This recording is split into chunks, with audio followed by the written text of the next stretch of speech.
Started as a trainer in about 2009.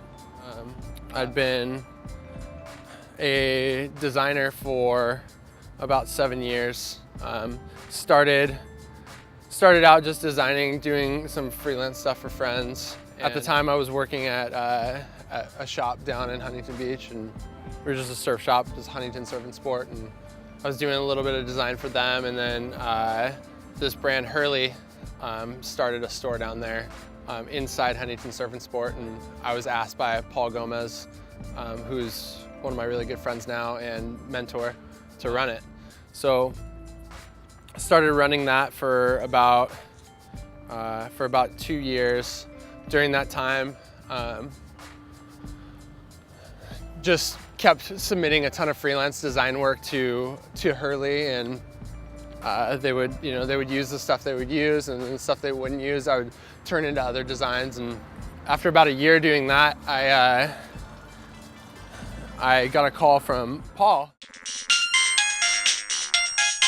He was like, "Hey, I set up an interview for you. I want you to come in and talk to Joe Mack, who was the art director at the time, about being part of the art department."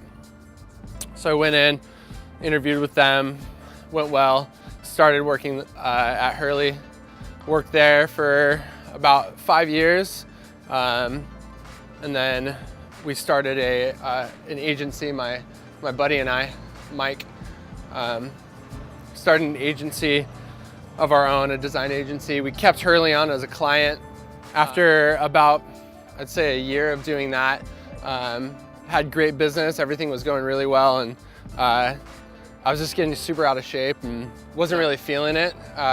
Was spending 12, 13 hours a day just staring at a computer screen, and didn't really love kind of the way I felt anymore. And I met with Mike, and I told him, "Hey man, I can't do this anymore. I don't want to do this." And he was like, "All right, well, what are you gonna do?" I was like, I don't really know what I'm gonna do, but I'm not gonna do this anymore." And he's like, "All right, well, just let me know which you want to do." And so for the next year or so, I kind of just spent, I call it my year in the desert, just wandering. I was living in Seal Beach. The coffee shop that I was working at was right by a gym called Beach Fitness. And Beach Fitness was it's kind of like the local gym everybody went to. It was a personal training gym. They had a boot camp. And I started doing a little bit of design work for them because I was poor and I couldn't really afford to do anything. So they would pay me a little bit of money, but they would also personal train me for free. So Bryce, the owner of Beach Fitness, he basically just said, "Hey, I think you'd be good at this personal training stuff. I want you to run our boot camps. See what you think." I was still kind of not really in the best shape, but I was in the best shape that I have been in. So started running those boot camps, went and got my personal trainer certificate, and then my trainer, who I was personal training with at the time, he found CrossFit, and so we would train Monday, Wednesday, Friday, but Wednesday we only had a half-hour session, so started doing what we called WOD Wednesday, and I had no idea like really what that was, and I did it for about 3 months, just didn't know that I was actually doing CrossFit. And so I asked him, "Hey, what is WOD Wednesday?" He's like, "Workout of the day Wednesday. It's CrossFit." So that night I went home, went on CrossFit.com, subscribed to the journal, and it was like a whole new world just opened. So the next day I came into the gym and I'm like, "Hey, I want to learn butterfly pull-ups." And he's like, "What?" I'm like, "Yeah, I want to learn butterfly pull-ups." He's like, "Oh, you went on main site, you saw what's going on." I'm like, "Yeah, I'm totally sold." So fast forward about 3 or 4 months, Drew and I decided to go get our level 1. we turned that boot camp that we were doing at Beach Fitness into a CrossFit. We started running that. Then we opened a space called CrossFit Seal Beach, which is right next door to Beach Fitness. Did that for about a year with Drew, and then Bryce and Barbara kind of helped us the whole way. It was their gym. Did that for the good part of a year, and started realizing I wanted to open my own gym. I wanted to open my own affiliate. Started kind of preparing for that, saving up for that. I told Bryce and Barbara, the owners of Beach Fitness, I wanted to open my own gym. They were super supportive of it. Came time to open a gym. I found a space and started preparing for that. And it was like a culmination of all the talents and all the experiences that I got over the course of my life, from working at Hurley, knowing how to design, knowing how to do marketing, working at a retail space and understanding customer service and how to really please a customer, even working at like a coffee shop. And it was all kind of brought together when we opened CrossFit Intersect.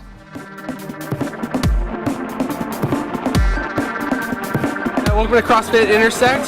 This is our grand opening party and 2012 CrossFit Games workout number 1.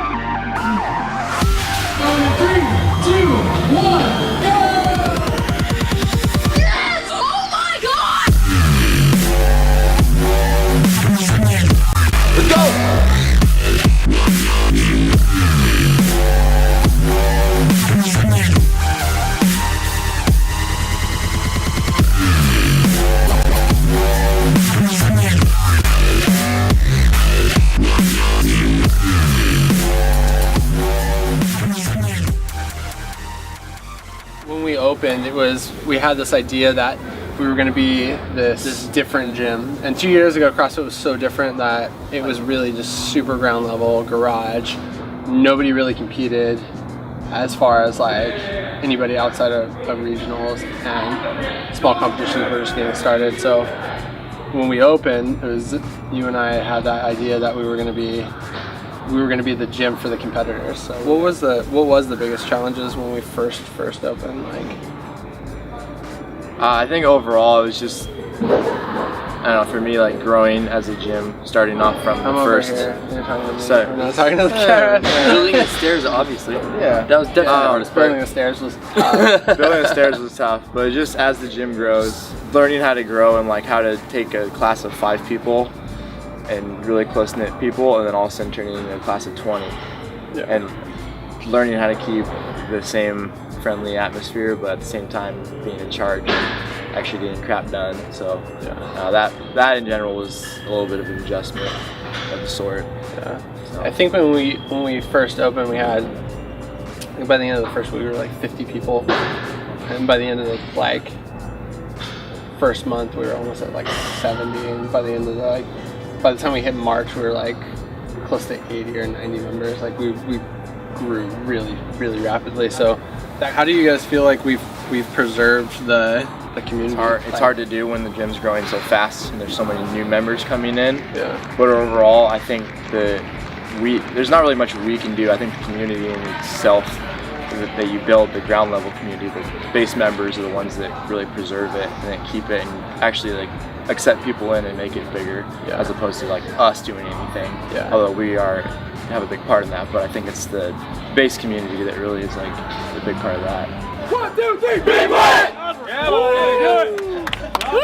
I think I had the hardest time we're talking about like just the first year we opened, 2012.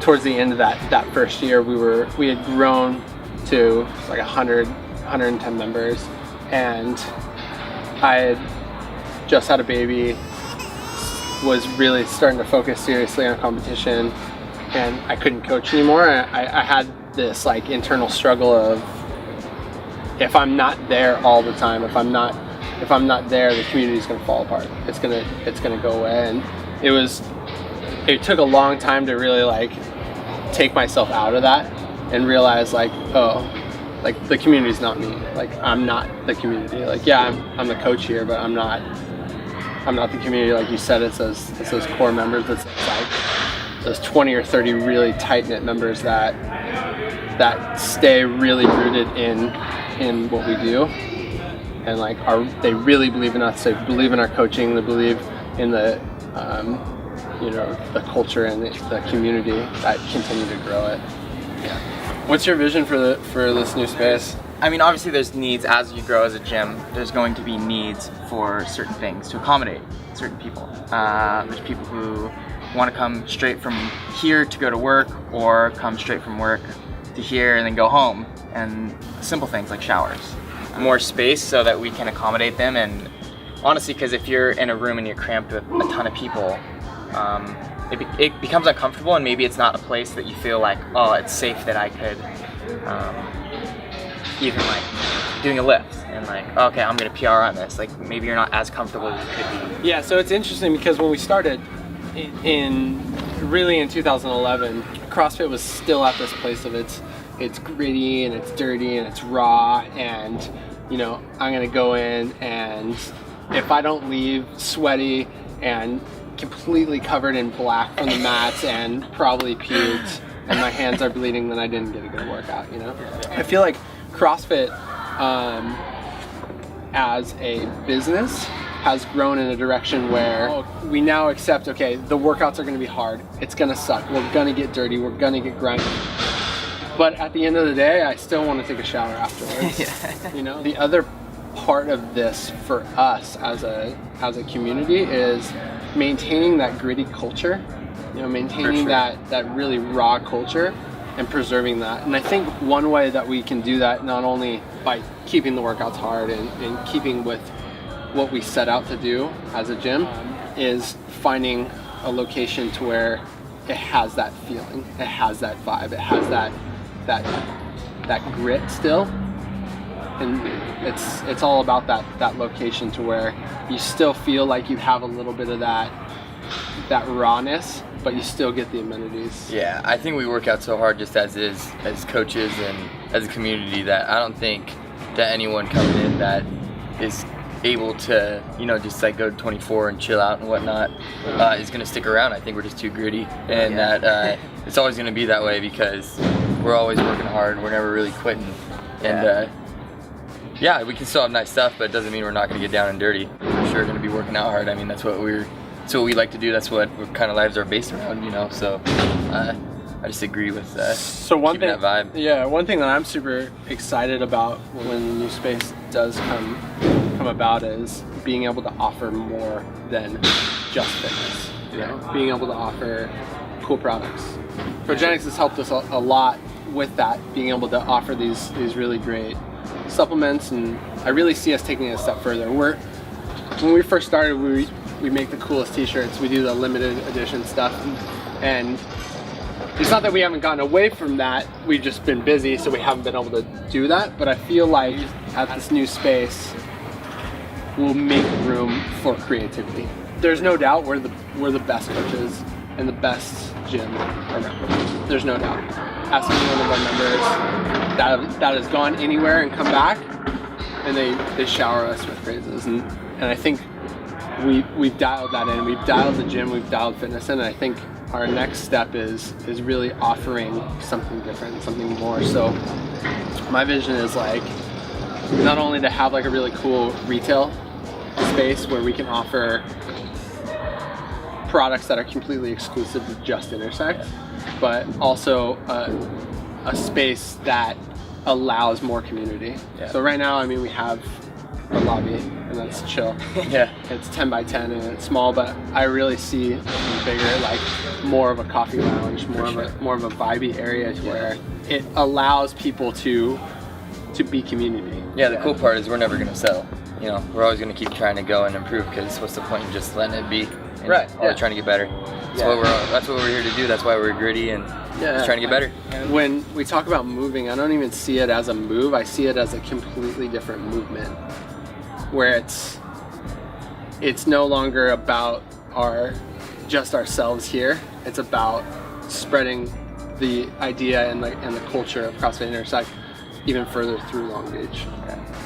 Over the course of the last year, we've been looking for a space, and it literally started in probably February of last year, where I called an agent and we talked about finding a new space. And during that time, we were like, okay, let's redesign what we have here, and it'll last us a couple months. Yeah. Literally as soon as we got done here, we thought we found a new space right across the street, and it was like, all right, we're doing it, we're moving. And it had been this almost obsession. It felt like every week we found a new space that was perfect. Yeah. I found a space that's perfect, guys. Yes, awesome. I found a space that's perfect. And towards the end of the year, or towards the beginning of this year, it was like, I didn't even want to tell you guys when we found a new space. Yeah, which we get to. Because I got so invested in so many of those spaces that we looked at that it was literally heartbreaking every time when the city shut us down, or the landlord didn't trust us, or the person didn't understand what CrossFit was that we were trying to pitch it to. And I think that was all kind of just a lead up until what we got now. So like, it was literally 15 days from when I saw this new location to where we had the lease signed and I had the keys. And like, the ability to go through a process like that in 15 days, and for the landlord to just be like, I'm totally on board. I love what you guys are doing. This is going to bring so much to the community. We're so excited. To the agents just being like, yeah, we'll accept your offer as is, exactly what it is. To the city just going like, oh yeah, we love that idea. We'd love to have a CrossFit gym in Long Beach.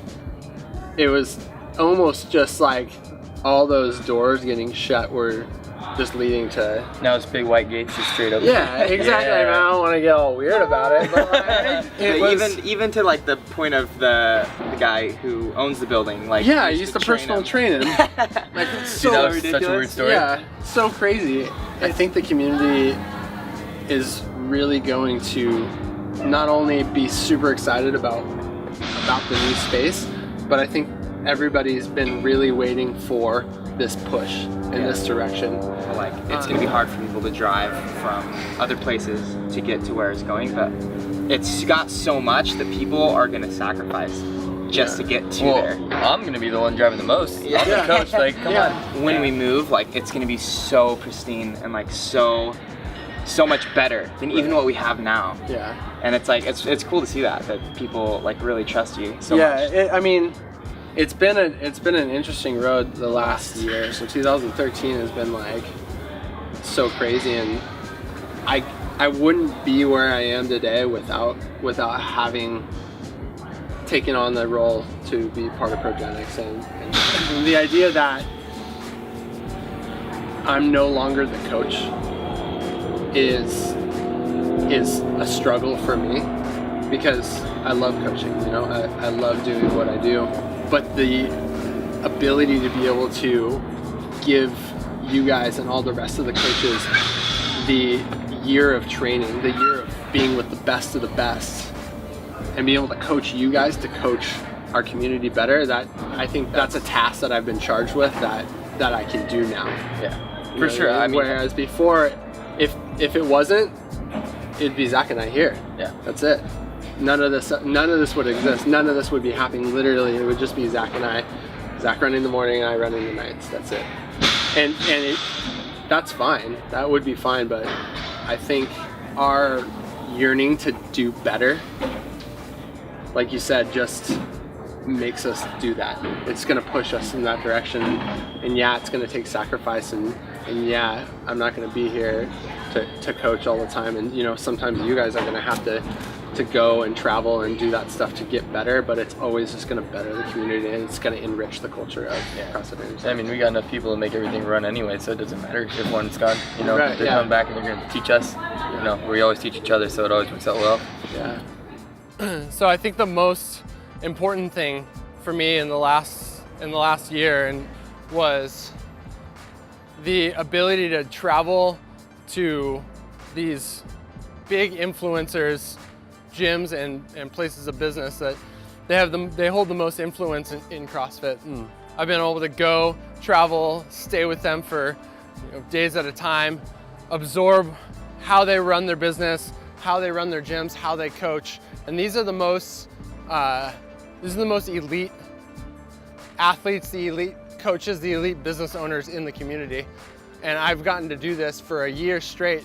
And this is an education that you couldn't buy. I couldn't just go to a seminar for a weekend and learn everything that I've learned. I couldn't go online and find something on the journal or CrossFit.com that would give me as much of a grasp on CrossFit and on CrossFit business and on coaching and how to coach coaches that I've been able to get over the past year. And without Progenics being a part of that, I would have never been able to do that. So that's a really big thing for me.